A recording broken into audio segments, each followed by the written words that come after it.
આપણા ખેડા જિલ્લામાં આગામી 25 અને 26 તારીખના રોજ મોહરમનો જે તહેવાર ઉજવવાનો છે એ બાબતે ખેડા પોલીસની તૈયારીઓ પૂરેપૂરી થઈ ચૂકી છે. બંદોબસ્ત જોવા જઈએ તો લગભગ 1500 જેટલી પોલીસ અને 50 જેટલા અધિકારી એ બંદોબસ્તમાં હાજર રહેશે. આપણે ડ્રોન, બોડી વોર્ન કેમેરા, લાઠી, હેલ્મેટ સહિતનો જે તમામ તૈયારીઓ કરવાની છે એ તમામ કરી લીધેલી છે. આખા જિલ્લામાં કુલ 500 જેટલા તાજિયા નીકળશે નાના મોટા, જેમાંથી 185 જેટલા તાજિયા મોટા છે કે જેમાં 1000થી વધારે લોકો જોડાતા હોય છે.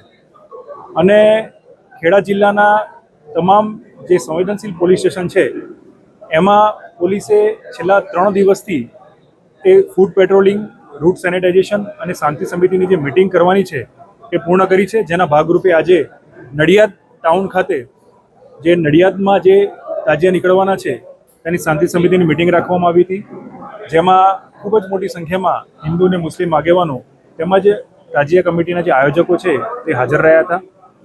એમના તરફથી કેટલા સૂચનો હતા જેની પણ અમલવારી કરવામાં આવશે અને પોલીસની તૈયારી શું છે એ બાબતે પણ તમામને અવગત કરવામાં આવ્યા.